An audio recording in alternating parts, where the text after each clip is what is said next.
Bonjour, à nouveau.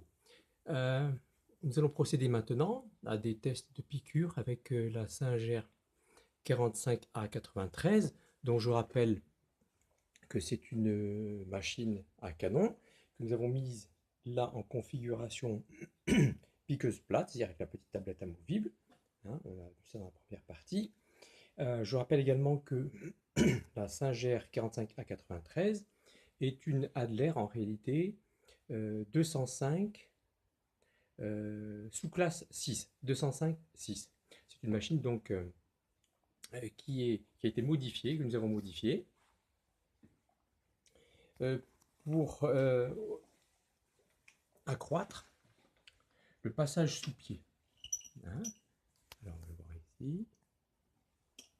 Le passage sous pied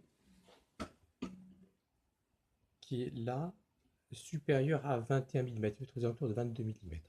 D'accord. Donc ça on l'a vu. En réalité, 21 mm, 22 mm, c'est la hauteur sous pied maximale qu'on peut obtenir avec l'aiguille système 328, c'est-à-dire celle-ci. D'accord. Après, il faut passer sur d'autres systèmes, par exemple le 794H, le 1000, 1000, etc. En revanche, le gros avantage du système 328, c'est le choix d'aiguilles. C'est-à-dire qu'en fonction de ce qu'on a à piquer, eh bien, on aura des aiguilles pour le cuir, LL, LR, hein, pour les points selliers, des aiguilles à pointe ronde pour le webbing. Le webbing, c'est-à-dire la piqûre sur sangle. Pour les plastiques, les matières, il faut une aiguille très perforante, une pointe diamant par exemple. En tout cas, le système 328 est très vaste, le choix d'aiguilles est très vaste, contrairement au 794. C'est la raison pour laquelle il arrive que certaines machines, eh bien, on renonce au système 794 et on les règle pour le 328. Hein. Donc cette machine est équipée et fonctionne avec des aiguilles du système 328. Ok.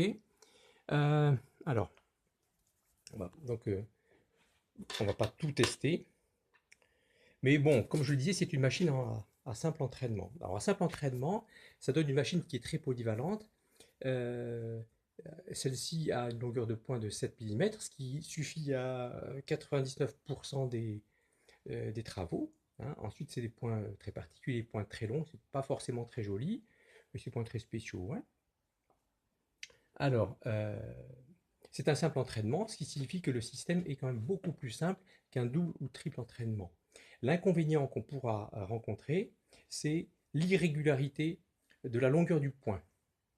C'est-à-dire que l'aiguille, un entraînement par la griffe et par l'aiguille, on est sûr que lorsqu'on demande un point de 7, on a un point de 7 puisque c'est l'aiguille qui plante et qui effectue le déplacement. Hein.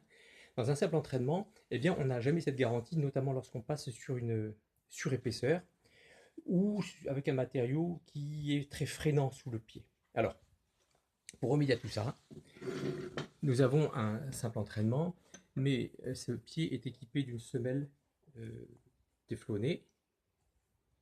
Voilà, on l'aperçoit, elle est en plus clair sur le pied, qui fait que même si on utilise des cuirs ou des vinyles ou autres, eh bien ça ne glisse pas sous le pied. Hein. Enfin, ça glisse sous le pied, il n'y a pas d'effet de frein, ou du moins il est très limité. On peut également utiliser, dans le cas du cuir par exemple, on peut utiliser un pierre-roulette qui permet de travailler avec des pressions, avec des pressions fortes sans toutefois trop marquer le cuir. C'est ça le deuxième inconvénient du simple entraînement, c'est qu'on est amené à travailler avec des pressions assez importantes, pressions sur le pied assez importantes. Voilà. Mais bon, ça ne pose pas de problème en utilisant un pied téflon. Hein. Voilà. Alors, l'avantage comme du simple entraînement, d'abord, il est économique. C'est le coût. Le coût est bien inférieur hein, à une double entraînement ou triple entraînement ou quadruple entraînement. C'est d'abord le coût, mais c'est surtout la robustesse. La robustesse, c'est-à-dire que on va pouvoir courir des risques, entre guillemets, hein, piquer des choses inhabituelles, et s'en sortir en cas de casse avec, mettons, une biellette, souvent ce sera l'aiguille, hein, mais une biellette, enfin des petites choses, hein, des petites casses. Et la longueur du point, enfin la qualité du point reste régulière, qualité.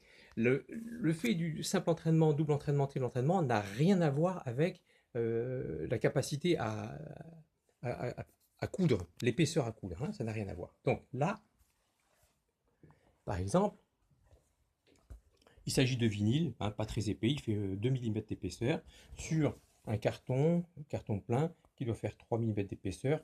Donc on va se retrouver avec voilà, quelque chose comme de 6 mm, quoi. Hein. Alors là, évidemment, voyons.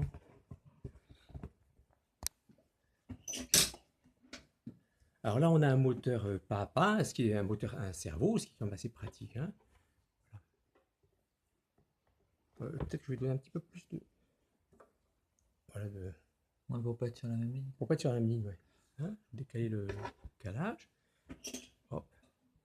Donc ça, c'est du vinyle. C'est pas spécialement glissant sous le pied, donc bah, il vaut mieux avoir un pied téflonné. Hein.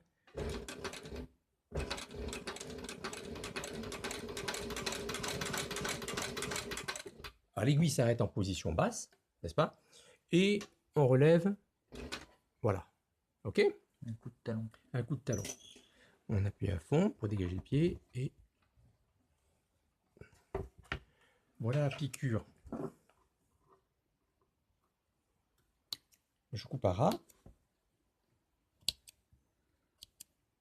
Voilà. Voilà, la piqûre se trouve ici. C'est un point de 7 de longueur. Ok. La piqûre, elle est absolument parfaite. Voilà.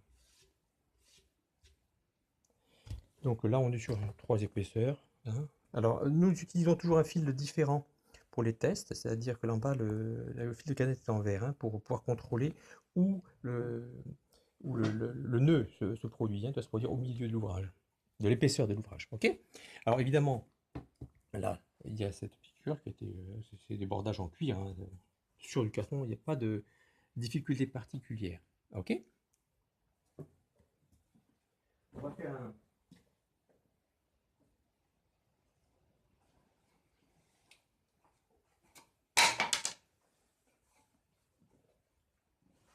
On va procéder à un autre test.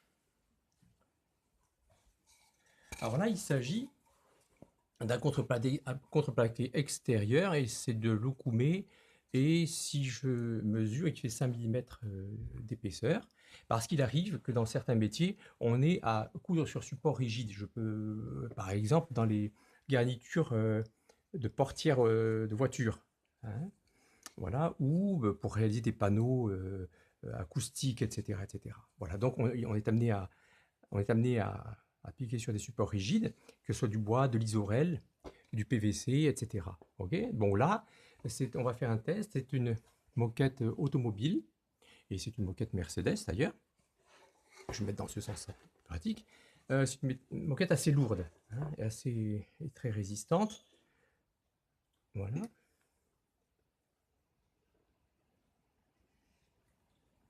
Voilà.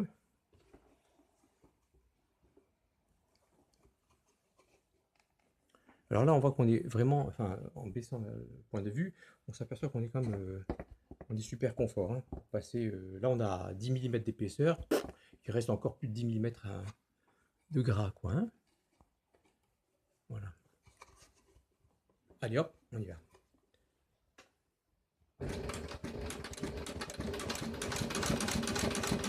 La vitesse maximale est de 800 points. Nous l'avons donc arrêt de l'aiguille en position basse. Je soulève. Voilà. Et je tire. Alors là, ce que je fais, c'est que ce sont des tests. Donc je coupe à ras.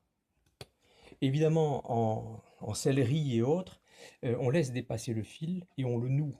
D'accord? J'aurais très bien pu, et je vais d'ailleurs le faire,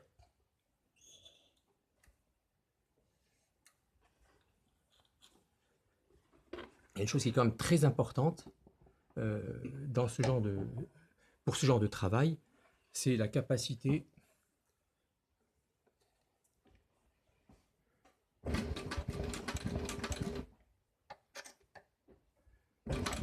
à piquer en arrière, faire un point d'arrêt. Mais tout simplement parce que un ouvrage rigide ou un ouvrage très lourd, on ne peut pas faire demi-tour pour le point d'arrêt. Mais le point d'arrêt, évidemment, en série, par exemple, n'est pas très utilisé puisqu'on noue à la main. Hein. Mais bon, voilà, dans pas mal d'ouvrages, c'est quand même très très utile d'avoir la marche arrière. La marche arrière est quelque chose de vraiment indispensable, hein, dans bien des cas. Voilà. Donc ben, la moquette, elle est, ben, c'est piqué, quoi. Hein. Voilà. Hop, petite mise au point. Voilà. Voilà, au dos, ça donne. Voilà. Ça donne ça, d'accord. Donc le point là, et puis, bon, il est enfoui dans le velours hein, de moquette. Ok. Ok. Voilà. Évidemment, j'aurais pu rajouter une couche de moquette sans problème. Là, on va tester avec une matière un peu plus délicate, un peu plus compliquée à appliquer. Alors j'ajoute une chose, enfin je veux vraiment préciser une chose, c'est que la couture technique, eh ben, elle nécessite la bonne aiguille. C'est-à-dire que tout repose sur la qualité du fil et sur la qualité de l'aiguille. Une aiguille pour chaque chose en quelque sorte, d'accord? Donc là on a mis une aiguille un petit peu universelle, pour tout dire, c'est pas la plus performante, c'est une aiguille pointe ronde, parce qu'après on a un autre test qui nécessite une pointe ronde, d'accord? Donc c'est pas une aiguille spécifique pour le cuir, ni pour les autres matériaux, mais bon, bah, c'est assez, comme on l'a dit, c'est assez... ça passe quoi. Alors je vais retirer, hop, ou du moins le basculer. Voilà. Alors là, il s'agit de polyuréthane, mousse polyuréthane avec un revêtement dessus, très dense. Hein. C'est un matériau qui est... Voilà. Hein, ça, c'est un matériau automobile là aussi. L'épaisseur, je vais la contrôler. Pardon. Après mon coup. L'épaisseur du matériau, c'est un peu plus de 6 mm. Voilà. Sur un contreplaqué qui fait 5. Alors je ne dis pas qu'il faut passer son temps à piquer des choses un peu exceptionnelles comme ça. Je dis simplement que cette machine est capable de le faire, elle est étudiée pour ça. Hein.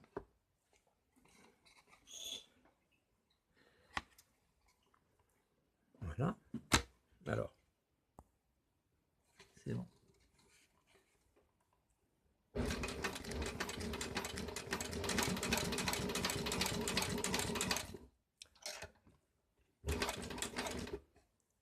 Voilà. Ah oui, hop. Relevage l'aiguille.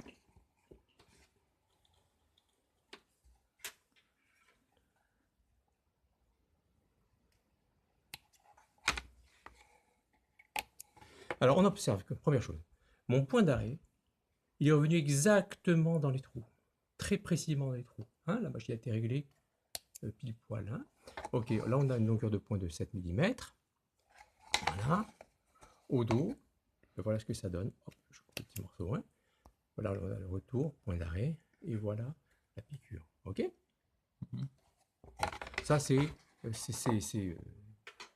parfait. Hein. La piqûre là, elle est parfaite. Voilà, c'est une matière qui est très très caoutchouteuse, c'est caoutchouteux et effectivement ça freine beaucoup l'aiguille. Ça va jusqu'à, c'est presque collant sur l'aiguille. Hein. Donc on peut utiliser des aiguilles avec traitement titane ou des aiguilles chez Organe, la marque japonaise qui fait des aiguilles très glissantes avec un revêtement anti-chauffe, quoi. Hein, parce que ces revêtements-là, ils chauffent quand on pique assez vite. Voilà.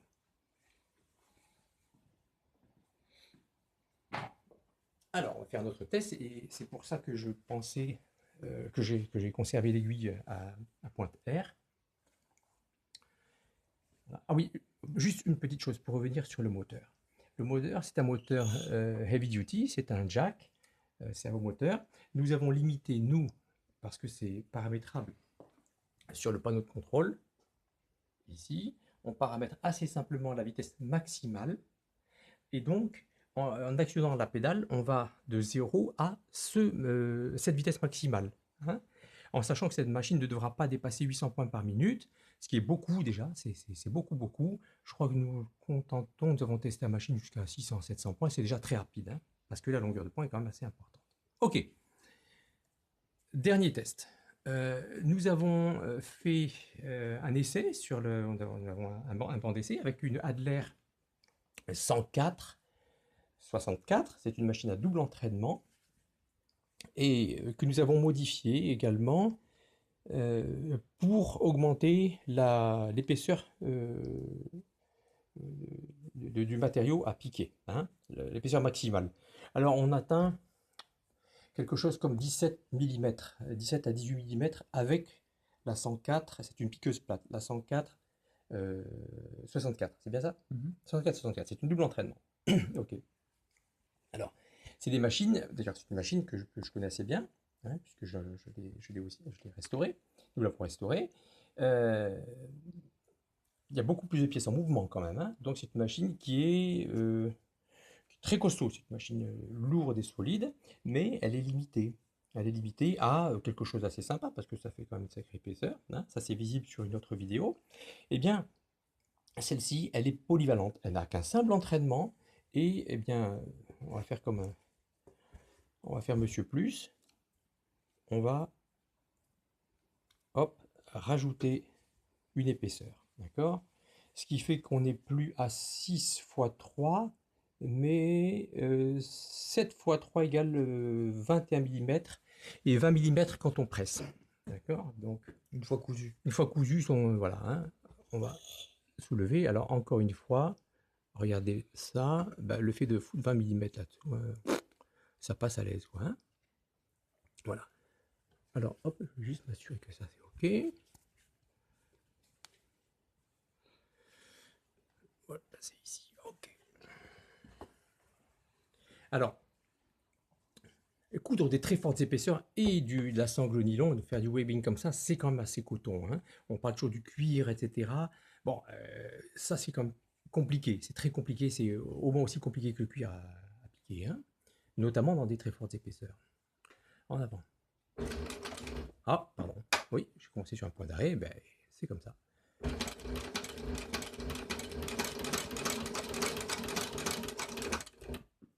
Voilà. Je me demande si... Ok.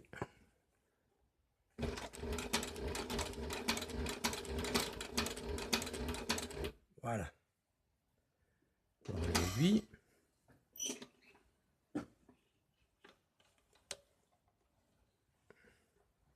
Voilà. Oh, c'est du lourd, hein. Ça fait très très épais, là.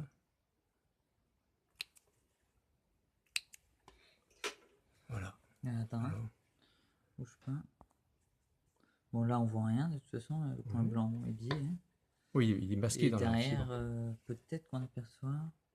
Alors, quelle ligne c'est? Alors, celle qu'on vient de réaliser, c'est celle-ci. Ah, d'accord. Ici. Ok, donc elle est un peu...